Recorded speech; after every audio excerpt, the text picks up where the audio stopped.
Bonsoir, merci de nous accueillir chez vous pour ce journal. Voici les titres.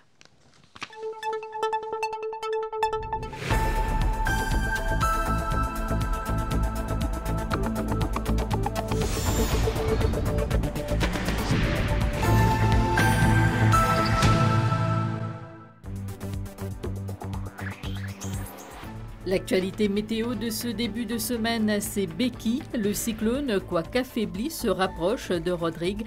L'île pourrait passer en classe 2 demain. La possibilité d'un premier avertissement pour Maurice demain est aussi envisagée. Nous ferons le point. Avec l'été bien installé, les températures avoisinent les 31 degrés. On vous parlera des bons réflexes à adopter pour éviter toute sensation d'inconfort. Une semaine après les résultats des législatives 2024, parole aux jeunes électeurs qui ont vécu leur premier 60-0.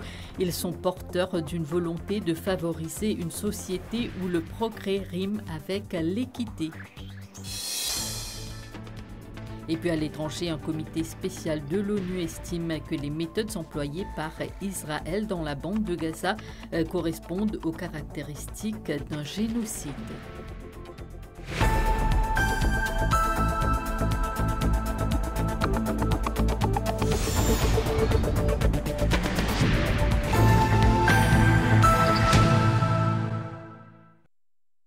Vous venez de l'entendre, le cyclone Becky poursuit sa progression en direction de Maurice et de Rodrigue, mais il continue aussi de s'affaiblir.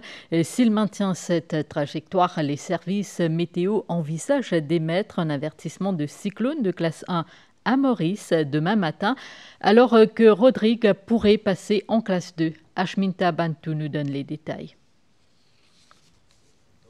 Le cyclone Becky, évoluant dans le sud-ouest de l'océan Indien, continue sa trajectoire vers les îles Mascareignes. Bien que Becky se soit affaibli durant ces dernières heures, Maurice pourrait passer en alerte cyclonique demain si le cyclone poursuit sa trajectoire. Si il persiste sa trajectoire-là, il y a une tendance accélérée, définitivement, il commencera pour Saint Maurice. Et demain matin, il y a une possibilité, nous pouvons envisager passe en classe 1. Pour Maurice, étant donné qu'il sur la pluie est concentrée dans ce secteur sud.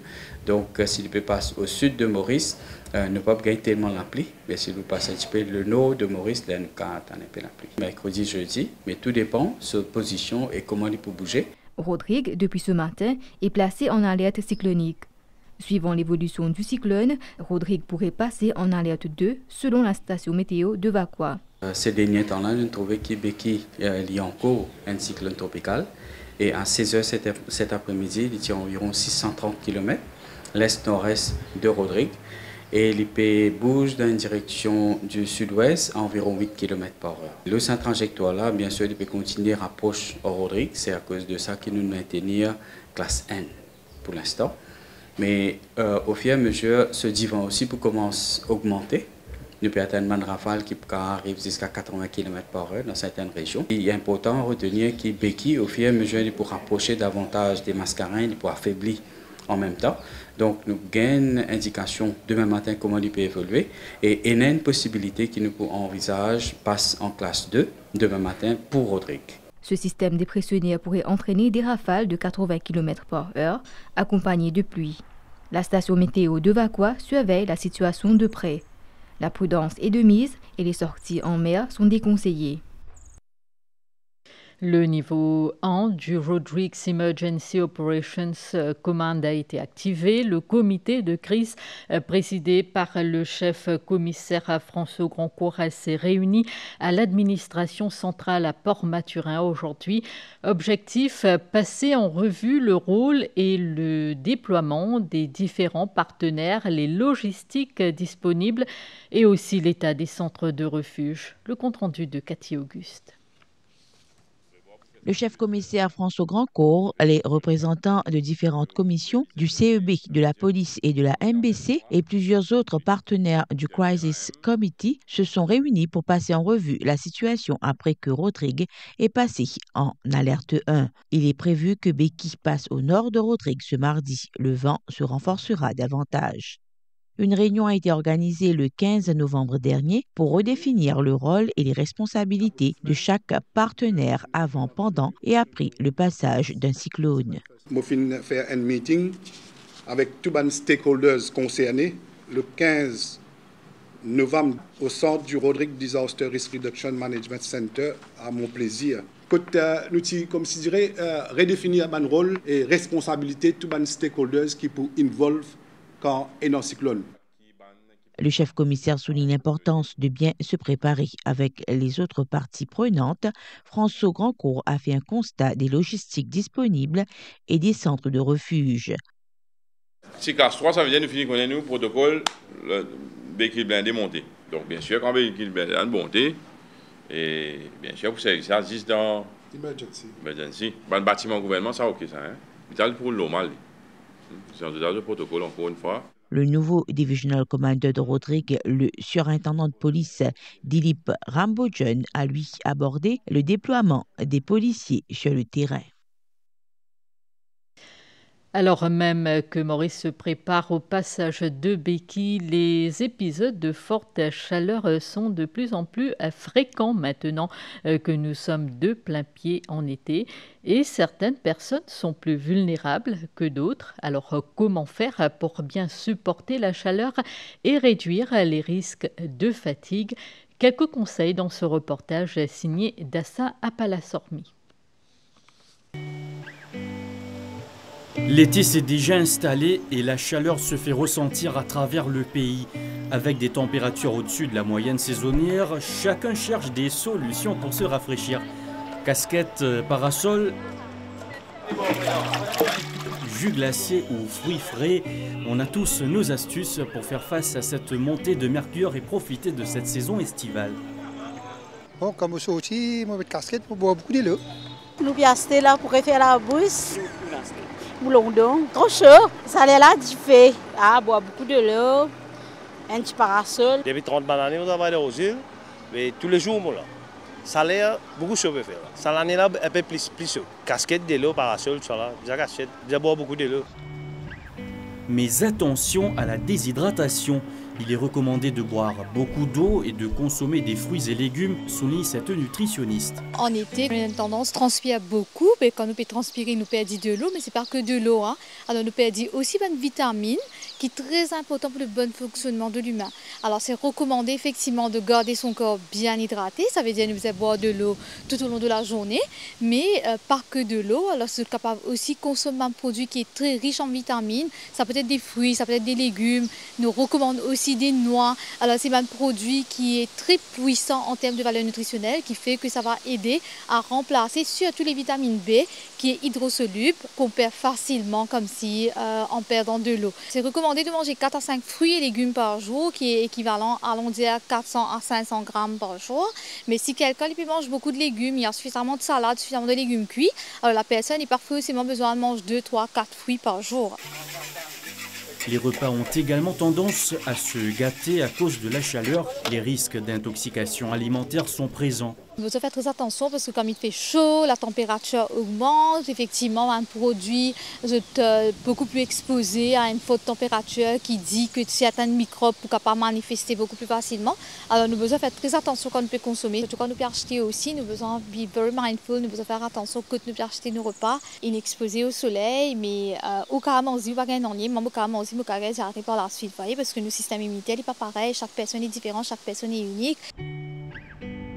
Il est essentiel de rester vigilant et de prendre soin de sa santé, d'autant plus que ce n'est que le début de l'été. On en vient à la 29e conférence des parties sur le climat, la COP 29. Les discussions entre pays pauvres et pays riches s'enlisent. Les pays développés sont appelés à payer leurs dettes climatiques en aidant davantage ceux qui sont les plus fragiles et les plus touchés par le changement climatique. Le secrétaire général des Nations Unies, Antonio Guterres, estime que les petits États insulaires sont au cœur d'une injustice colossal et qu'il mérite d'être soutenu. Farah Konaï. Pour espérer conserver ces paysages de cartes postales, Maurice doit trouver des solutions concrètes face au changement climatique. En effet, comme tout autre petit État insulaire en développement, elle est très vulnérable aux effets du changement climatique. Le niveau de la mer à Maurice monte beaucoup plus vite que la moyenne mondiale. Donc à travers le monde, le niveau de la mer monte 3,3 mm par année. À Maurice, c'est 5,8 mm par année. Et à Rodrigue, il y a jusqu'à 9 mm par année. Ça veut dire qu'au niveau de la mer peut monter, il peut monter nous la place du sable. Et ça, naturellement, il a affecté nos littorales, il a affecté nos secteurs touristiques, des gens qui restent dans le la côte. On peut trouver aussi un cyclone qui est capable de plus puissant, qui est capable d'amener une inondation, donc une pluie torrentielle. Il y a beaucoup plus d'activités cycloniques cette année-là dans nos bassins, avec des conséquences qui s'accavent aussi. Donc ça veut dire quoi? Ça veut dire que Maurice est situé nous dans le cas d'y les 10 pays les plus vulnérables à travers le monde par rapport aux impacts du changement climatique. Et par rapport à ça, il y a plusieurs mesures qui nous bien prend. Une première mesure, c'est ce que nous appelons une mesure d'adaptation. Nous trouvons le banc de la plage, comme par exemple ici à la Preneuse, nous mettons un géobag, un sac rempli avec des sacs poussés retenir le sable. À la conférence de l'ONU sur le climat, la COP29, les pays riches se sont engagés à verser 100 millions de dollars par an. Une initiative qui devrait permettre aux pays vulnérables d'accélérer la mise en œuvre de leurs objectifs de développement durable. Vassen Kopemutu soutient lui que certains de ces États s'exposent à un risque de surendettement car une bonne partie des financements sont des prêts. Et l'enjeu principal de sa COP29 à Bakoula cette année, c'est le financement des méthodes d'adaptation. Aujourd'hui, nous pouvons trouver que ce fonds-là n'est plus venu, il n'est plus augmenté. Et nous pouvons trouver aussi que malheureusement, ce fonds-là, il vient sous forme de donation, il vient sous forme de loan, de prêt avec un intérêt. Et que dans les pays les plus vulnérables, souvent dans les pays beaucoup plus pauvres que dans les pays riches, n'a pas capable de financer cette mesure-là. Notons aussi qu'à la COP29, un groupe de banques, dont la Banque mondiale, a annoncé un objectif commun, celui d'augmenter leur financement aux pays à revenus faibles et intermédiaires à 120 milliards de dollars d'ici 2030, soit une augmentation d'environ 60% par rapport au montant de 2023. Les jeunes et le vote, on en parle aussi ce soir. Lors des élections du 10 novembre, beaucoup de jeunes citoyens ont fait leur premier pas dans les isoloirs. Cette génération d'électeurs a ainsi vécu son premier 60-0. Entre espoir et opportunité, les jeunes Mauriciens ont des attentes. Ils souhaitent cohabiter dans une société harmonieuse où le progrès rime avec l'équité. Ils se sont confiés au micro de Nitoucha Djia. Ils ont assisté pour la première fois à une victoire de 60-0 aux élections générales dans la République de Maurice. Ces étudiants en sciences marines à l'Université de Maurice ont bien des attentes, car ils sont des patriotes. Moi, je suis étudiante à l'Université de Maurice, ma dernière année là. C'est ma deuxième fois que je voté. Mais première fois que je suis une élection comme ça, 60-0. En tant que jeune, je expecte beaucoup de ce gouvernement-là, puisqu'il est dans l'opposition, tout vient lui-même là. Je fais Marine Science. Moi, personnellement, je suis content Maurice, donc mon vie travaille là, mon vie reste là. Et je expecte qu'il y ait un changement, qu'il y ait plus d'opportunités, soit là pour nous. À Rosebel, nous avons rencontré ces jeunes qui ont moins de 18 ans, mais se disent concernés par l'actualité politique. Les élèves comptent sur le football, je pense que vous avez fait plus beaucoup de terrain, vous avez investi plus dans ce domaine-là. Beaucoup sans autres, après sa grande défaite, ce qui nous gagne là, je crois que vous avez un changement. C'est sur le peuple, c'est qui nous attendent ici, faire changement dans l'endroit, faire terrain sur là. Et ça même un développement dans l'endroit, comme Rosebel, ça va pas bon, il y a beaucoup de placements de développement. Et aussi, le développement de Maurice, de côté là, on parle beaucoup d'affaires, nous attendons des affaires comme ça. Au moins, quand on qui travaillent vraiment, je vis un peu plus mieux que d'une façon. Un véritable défi pour les jeunes reste la création de nouvelles opportunités et ils nous diront que c'est la population qui a fait ce choix. 60-0, bon, moi personnellement, première fois, tout ça, mais dans l'histoire, je connais que 3 fois il arrive. Et 60-0, bon, un peu étonnant, mais je trouve les pépines. Bon, plutôt plus beaucoup d'opportunités pour les jeunes plutôt.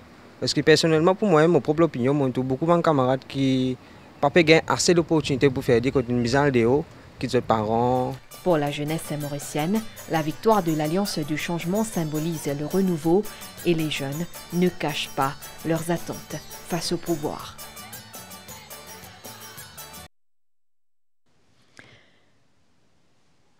C'est une autre information qui fait l'actualité depuis plusieurs jours. L'incendie au centre d'enfouissement de Marchicos. Depuis, les pompiers tentent tant bien que mal de maîtriser le feu. La fumée se dégage des déchets et pourrait être à la cause d'une pollution de l'air aggravée. Cela a poussé le ministère de la Santé à mettre en place une cellule spéciale à l'hôpital de Rosebel. Elle offre une assistance médicale rapide et efficace aux personnes qui pourraient souffrir de symptômes liés à la pollution. Le ministère de l'Environnement, de son côté, continue de surveiller la qualité de l'air. Pranav Bihari était sur place à voyer son reportage. Les autorités restent mobilisées pour combattre les effets de l'incendie qui s'est déclaré à Marchicos le 6 novembre dernier. Les pompiers sont toujours sur place pour maîtriser les flammes qui se perpétuent. Grâce à la densité d'ordures au centre d'enfouissement, la fumée et les gaz émanant de ces détritus risquent de poser des problèmes de santé pour les habitants de la région. C'est dans cette optique que le ministère de la Santé a mis en place à partir de ce 18 novembre une cellule spéciale à l'hôpital Jawaharlal Nehru à Rosebel pour aider les gens qui pourraient se plaindre de symptômes causés par les polluants. À ce stade, aucun cas n'a été rapporté. Nous faisons un couloir spécial pour toutes les personnes qui déjà ont un problème qui est lié avec un problème de respiration. Et un docteur séparé pour eux. Quand nous faisons un physicien avec un chest physicien fait un protocole, évaluer les symptômes, get complètement faire un petit test qu'on appelle peak flow, get le système oxygène comme été et sur un symptôme. Si jamais il est vraiment grave, nous parlons de l'avant avec nos investigations comme chest X-ray et ça nous peut évaluer plus profond. Pas juste ça. Si jamais c'est un problème au niveau de la peau, je peux référer avec un dermatologue. Si j'ai déjà un problème cardiaque, nous pouvons faire un check-up aussi en même temps. Plus, une personne qui a une chronique disease, ça va aussi, je nous finis de préparer que le docteur est supposé prendre et référer avec ce spécialiste concerné. Nous pouvons guérir vite, nous pouvons prendre toute une action qu'on a besoin tout de suite. Du côté du ministère de l'Environnement, la qualité de l'air est minutieusement surveillée. Une caravane équipée de capteurs météorologiques, de gaz et de poussière a notamment été aménagée à Nouvelle-France. Un prélèvement quotidien est également effectué dans les différentes zones proches de Marchicos. Nous avons une région comme Cluny, nous pouvons faire Debra, nous pouvons faire Rosebel, nous pouvons faire Union Park. Nous pouvons faire Nouvelle-France, aussi une cité attelée, Forestside, 16e île. Nous pouvons assurer que, comment je peux trouver, la fumée, et un gaz qui est bien toxique, qui peut émaner de sa fumée-là. Alors nous pouvons assurer que ce gaz ne reste à un niveau toxique que les habitants. Et jusqu'à maintenant, nous sommes capables de dire qu'ils n'ont pas à un niveau toxique. Les différents ministères continueront de surveiller l'évolution de la situation jusqu'à ce que l'incendie soit complètement éteint. Les Mauriciens, surtout ceux des régions avoisinantes, sont conseillés de ne pas s'aventurer près du centre d'enfouissement. L'ONG Prévention Information Lutte contre le sida PILS a démarré aujourd'hui une semaine de dépistage des infections sexuellement transmissibles. Elle sera menée dans 7 localités du pays jusqu'à ce dimanche 24 novembre. La campagne vise à offrir au grand public la possibilité d'accéder gratuitement aux tests. L'équipe était à Rosil ce lundi et Migan Ponapalaken l'a rencontrée. Elle fait partie de l'équipe de PILS mobilisée ce lundi à Rosil. Émilie est notamment chargée de disséminer des informations sur les infections sexuellement transmissibles, dont le VIH. Une tâche qu'elle accomplit avec beaucoup d'assurance. Bien souvent, on dit que je donne bonne information concernant tout ce qui est VIH et magnécité.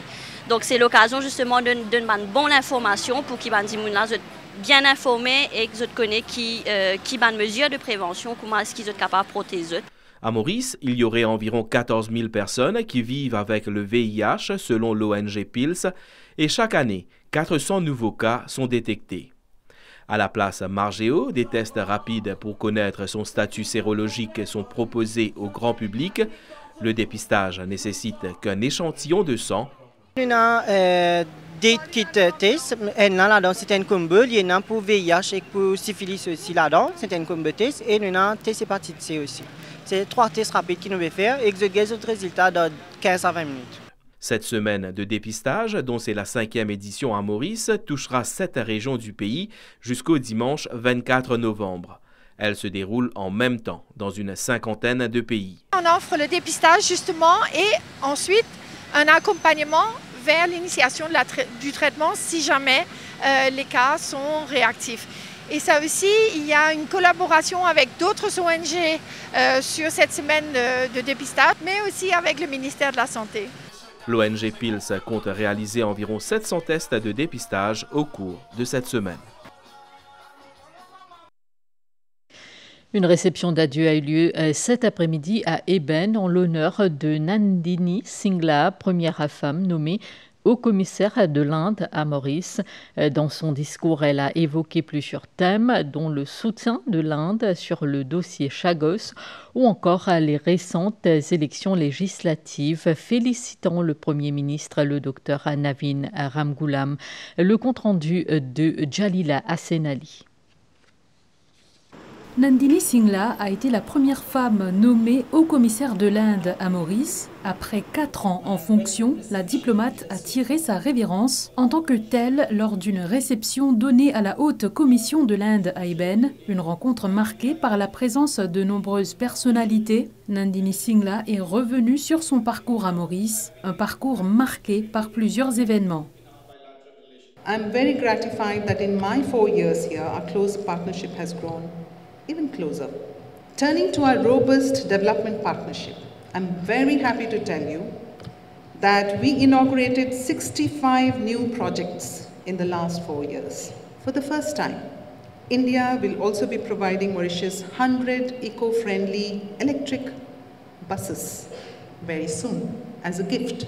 As a steadfast supporter of decolonization, India was happy to facilitate negotiations on Chagos and warmly welcomes the return of Mauritian sovereignty over the Chagos archipelago. Un discours chargé d'émotions et un bilan satisfaisant que Nandini Singla a dressé. Elle parlera aussi des relations étroites entre l'Inde et Maurice. I think many of you know that I came here with a dog family. My dog Nova. I'm going back with a family of 1.2 million Mauritians today.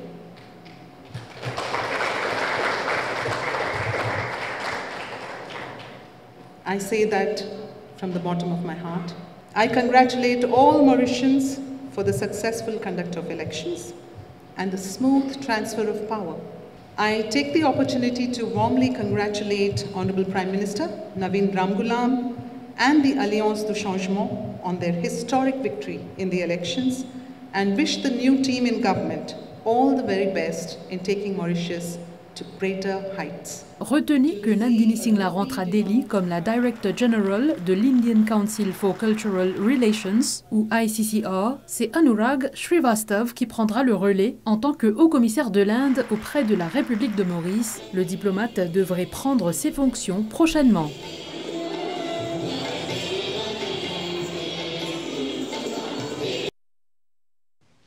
Nous poursuivons avec cette autre célébration. Roger Gassi a fêté ses 100 ans aujourd'hui à Coromandel, entouré de sa famille et de ses proches. Un anniversaire spécial pour ce nouveau centenaire de la République qui a aussi été un cuisinier raffiné. Chabni Soussir. Roger Gassi a fêté ses 100 ans, entouré de ses proches et de ses enfants. Ce centenaire, ancien courtier maritime, a épousé Marceline Iraman, décédée en 2016 à l'âge de 92 ans. De leur mariage est né un fils, Patrice, et Roger a aussi adopté sa nièce, Danielle. Dans mon cœur, il est toujours mon papa et que je le respecte. Je lui dis merci, c'est tout. Le plus joli souvenir, c'est qu'il m'a grandi. Aujourd'hui, le plus grand souvenir que je vais garder, c'est d'avoir pu être là pour ses 100 ans. Roger a toujours transmis ses belles valeurs à ses enfants. Concernant nos enfants, telle entrée, telle sortie. Il ne faut pas avoir 4-5 amis. Il faut voir quels sont les amis qui fréquentent votre enfant. Surtout les enfants, avec les garçons surtout. Les filles aussi, même affaire. Au quotidien, il est aidé par une petite équipe de soignantes qui s'occupe de lui, dont Cosette Malabar, qui est à ses côtés depuis 25 ans. Un petit peu à Manille, il se mange, mais ce médicament, il prend le matin. Après, il compte à boire son utilité. Il raconte ma petite histoire longtemps que moi, c'était son madame. Ah bon du monde, pas qu'à dire non. Roger Gassi, qui a aussi été un excellent cuisinier, est désormais une fierté pour la région de Belle-Étoile à Coromandel.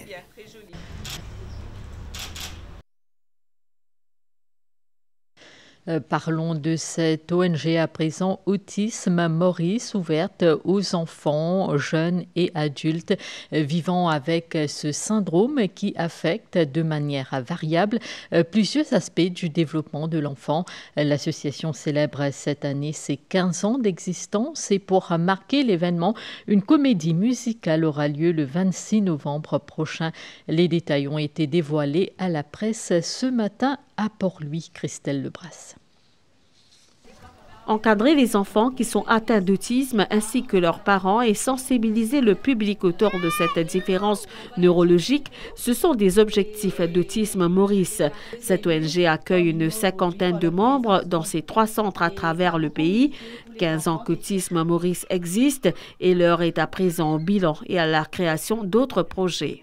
Quand nous guettons un enfant autiste, nous ne voyons pas connaître s'il y a un problème. S'il est tranquillement assis, c'est un enfant tout à fait normal. Ça veut dire qu'il n'a aucun signe physique qui montre qu'il y a un problème. Parce que c'est neurologique. Alors, c'est dans les comportements, dans la communication, des fois, qu'à ce moment-là, nous allons trouver, ah d'accord, l'enfant est différent. Nous, les enfants, après 20 ans, quand ils quittent l'école, puis non, on y est pour eux. Nous pouvons essayer de mettre sur pied. Donc, nous commençons un projet pilote et là, nous avons envie de commencer bien en début d'année, c'est-à-dire avec la structure, avec les personnes, le personnel, etc., pour que ces enfants-là gagnent quelque chose à faire. Autisme Maurice qui a réuni la presse pour annoncer la tenue d'une comédie musicale où le temps d'une soirée, on verra le talent des enfants autistes sur scène le mardi 26 novembre prochain au Codan Arts Center. Notre spectacle, nous appelons Briser les barrières et c'est une leçon de vie. Et que là, nous aurons des enfants âgés de 6 ans et nos jeunes qui ont déjà 18 et 19 ans qui vont être sur scène. Alors, un enfant autiste, il a un talent.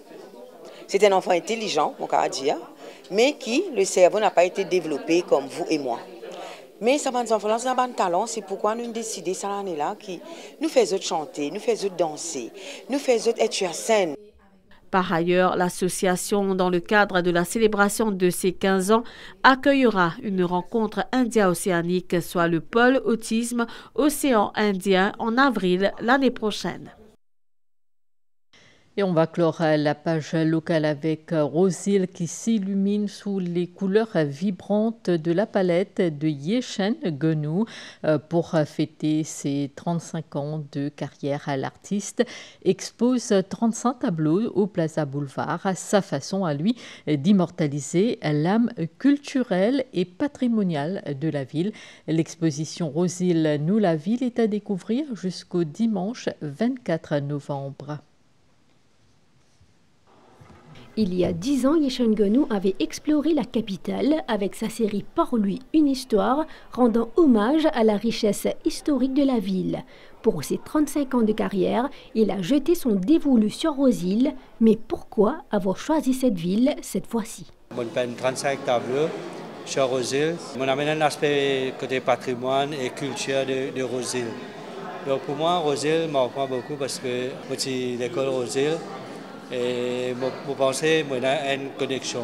L'art est aussi une machine à remonter le temps. Pour Michel, cette exposition est bien plus qu'une simple célébration artistique. Elle ravive ses souvenirs d'enfance. La boutique là, mon papa travaille depuis 1951 là. Je suis bien content qu'il nous fait une jolie exposition qu'il a qu'on a même. L'exposition a pu voir le jour avec la collaboration du Plaza Boulevard. Harry Weitelinghem, manager du Plaza Boulevard, soulignait que cette initiative met en valeur l'identité de Rosil. Le mall, il a envie d'accueillir un artiste, de donner un nouveau visage à la ville de Bobassa Rosil, que nous avons un artiste, que nous sommes capables de promouvoir la culture et que les personnes sont capables d'acheter et gagner ça plus eux. Avec ses 35 tableaux, Yeshengo nous propose une immersion dans un rosil coloré où chaque coup de pinceau raconte une histoire. L'exposition se poursuivra jusqu'au dimanche 24 novembre 2024. L'actualité internationale après cette page de pub.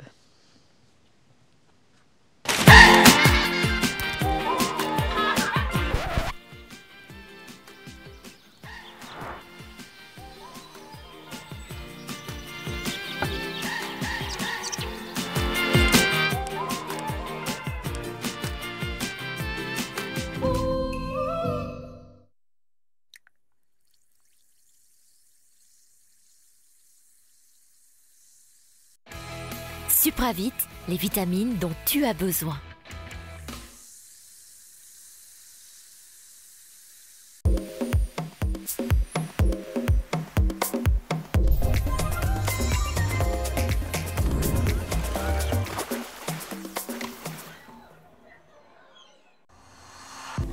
Quito ici.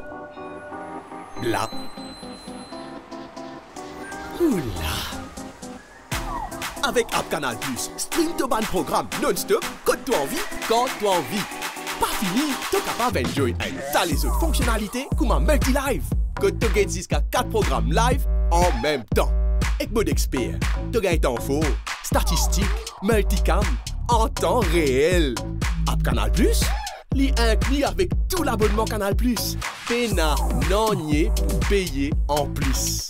Canal+, votre nouvelle expérience streaming en live et à la demande.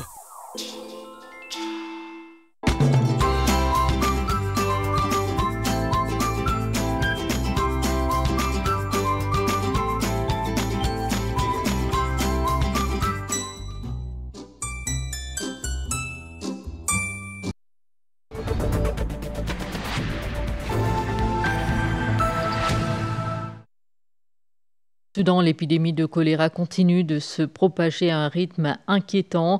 Depuis août dernier, plus de 34 000 cas ont été enregistrés, entraînant un millier de décès. Ces crises sanitaires surviennent alors que le pays est ravagé par un conflit armé. Face à cette urgence, la communauté internationale, soutenue par les Nations Unies, lance des appels urgents pour éviter une catastrophe humanitaire encore plus grave. Washington a finalement cédé à une demande faite par l'Ukraine depuis des mois, pouvoir utiliser les missiles qui peuvent atteindre une cible à près de 300 km.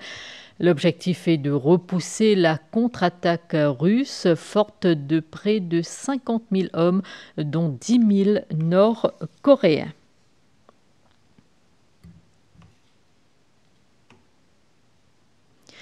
Dans un nouveau rapport publié le 14 novembre, un comité spécial des Nations Unies chargé d'enquêter sur les pratiques israéliennes a statué que la guerre menée à Gaza présente les caractéristiques d'un génocide avec des pertes civiles massives. Le terme génocide est repris dans un livre du pape François à paraître demain. L'ouvrage commente aussi le conflit au Proche-Orient. Israël, de son côté, explique que l'État hébreu agit en légitime défense. Le récit de Claudette Geoffroy-Gadevadou. Couvrant la période d'octobre 2023 à juillet 2024, le rapport examine l'évolution de la situation dans le territoire palestinien occupé et se concentre sur l'impact catastrophique de la guerre actuelle à Gaza sur les droits des Palestiniens. Cette guerre, précisent les Nations Unies, s'apparente à un génocide. Le comité spécial des Nations Unies souligne que depuis le début de la guerre, les responsables israéliens ont publiquement soutenu des politiques qui privent les Palestiniens des éléments indispensables à leur survie, nourriture, eau et carburant. Et cela malgré les appels répétés de l'ONU, les ordonnances contraignantes de la Cour internationale de justice et les résolutions du Conseil de sécurité. Israël s'est entre-temps lancé dans une guerre ouverte avec l'Organisation des Nations Unies. Benjamin Netanyahou remet en cause les décisions de l'organisation internationale et demande à plusieurs reprises que la force de maintien de la paix quitte la zone où opère l'armée israélienne. Et dans son livre « L'espérance ne déçoit jamais, pèlerin vers un monde meilleur », à paraître ce 19 novembre, le pape François emploie aussi le terme génocide, se référant à la situation en Palestine. Le souverain pontife soutient qu'il faudrait enquêter attentivement afin de déterminer si la situation sur place cadre avec la définition formulée par les juristes et les organismes internationaux. Les dirigeants des pays du G20 se réunissent à Rio pour discuter de la réforme de la gouvernance mondiale. Ils essaieront également de trouver de nouvelles ressources pour financer le développement et la transition énergétique. Dans un contexte économique et international très tendu, le président brésilien Lula da Silva, hôte du sommet, va tenter de faire avancer les projets de taxation mondiale des multinationales et des milliardaires.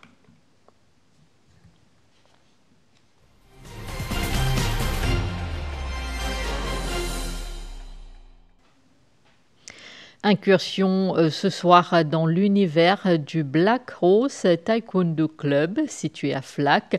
Il accueille plus de 200 adeptes de la discipline. Ils s'entraînent 3 fois par semaine, surtout en cette période de vacances scolaires. Certains d'entre eux brillent également au niveau national. Rajiv Gonput.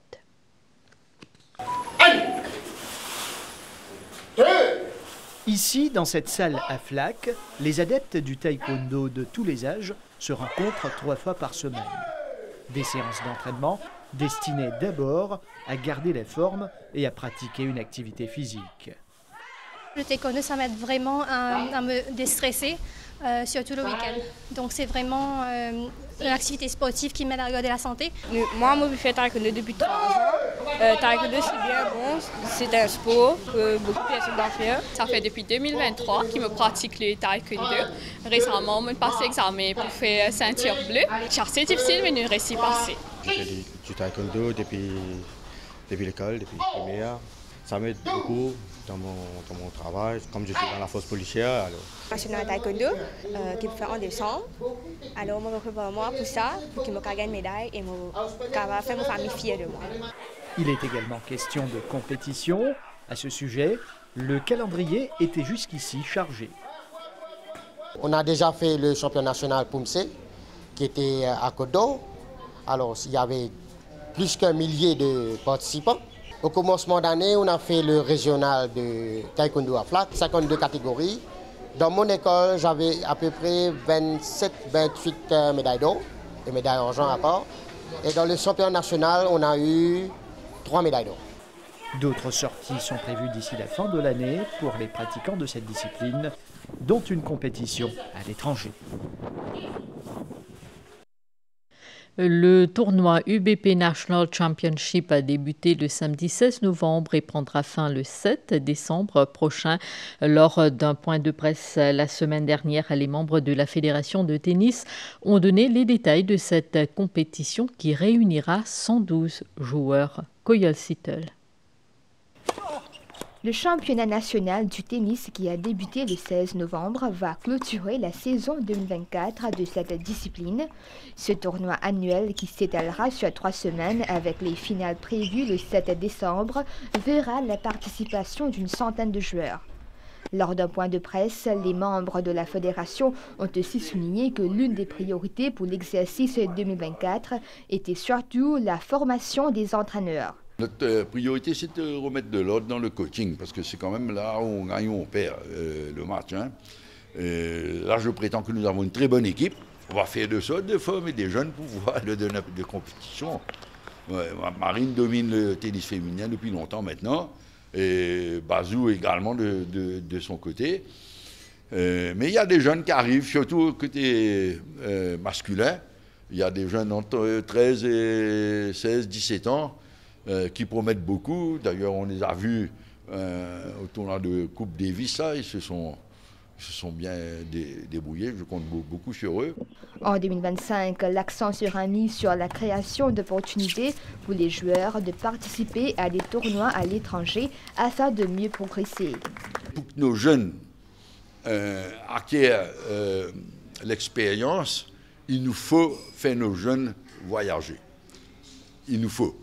Donc, les parents, bien sûr, aident financièrement et la fédération aussi va mettre de l'argent sur la table pour aider ces jeunes à voyager, à aller acquérir de l'expérience dans le monde entier. C'est absolument essentiel. La saison 2025 débutera avec l'Individual Zones Championship pour les 14 à 16 ans en janvier à Namibie. En Ligue des Nations européennes de football, 8 duels ont été livrés hier soir dans le groupe 2 de la Liga. La France est allée battre l'Italie 1-3. De son côté, Israël s'est imposé 1-0 aux dépens de la Belgique. Dans ce groupe, la France et l'Italie verront à l'écart de finale. Dans le groupe 2 de la Ligue B, l'Angleterre déjà qualifiée a étrillé la République d'Irlande 5-0.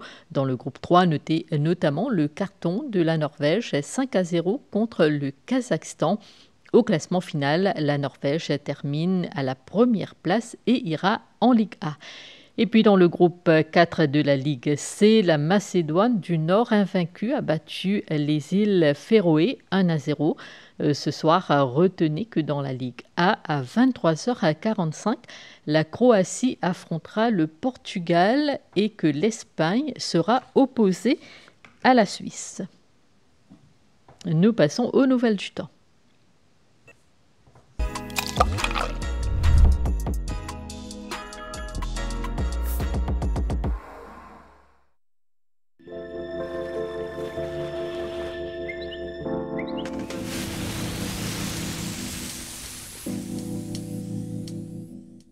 À 16h, le cyclone tropical Becky se trouvait à 1220 km à l'est-nord-est de Maurice. Il se déplaçait vers le sud-ouest à environ 8 km/h. Des nuages venant du sud-est influencent le temps à Maurice. Des nuages associés à Becky s'approchent de Rodrigue par l'est. Le cyclone tropical Becky est à l'est-nord-est de Rodrigue. Ciel mi-couvert à nuageux cette nuit avec des ondées occasionnelles sur les hauteurs. Il fera entre 19 et 25 degrés dans l'île. Des périodes nuageuses attendues demain avec des averses passagères, principalement à l'est, au sud et sur le plateau central. Il fera demain entre 24 et 31 degrés. Le vent du sud-est à 25 km/h avec des pointes à 50 km/h se renforçant demain et la mer forte au-delà des récifs avec des houles du sud-ouest de 3 mètres. Les sorties en haute mer sont déconseillées. Un avertissement de cyclone de classe 1 est en vigueur à Rodrigue. À 16h, le cyclone tropical Becky était centré à environ 630 km à l'est-nord-est de Rodrigue. Il se déplaçait dans une direction du sud-ouest à une vitesse d'environ 8 km/h. Sur cette trajectoire, Becky s'approche de Rodrigue et représente une menace potentielle pour l'île. Il est conseillé au public à Rodrigue de prendre les précautions préliminaires. Des nuages associés à Becky traverseront l'île par moments, avec des averses qui deviendront fréquentes à partir de cette nuit. Le vent soufflera du sud-est à environ 45 km/h, avec des rafales à 80 km/h, se renforçant graduellement pour atteindre 100 km/h demain matin. La mer, forte avec des houles du secteur est, devenant graduellement très forte. À partir de cette nuit, il est conseillé de ne pas s'aventurer en mer. À Agalega, essentiellement beau aujourd'hui, la température environ 25 degrés cette nuit et demain 33 degrés. Le vent du sud-est de 10 à 20 km/h et la mer agitée avec des vagues de 2 mètres.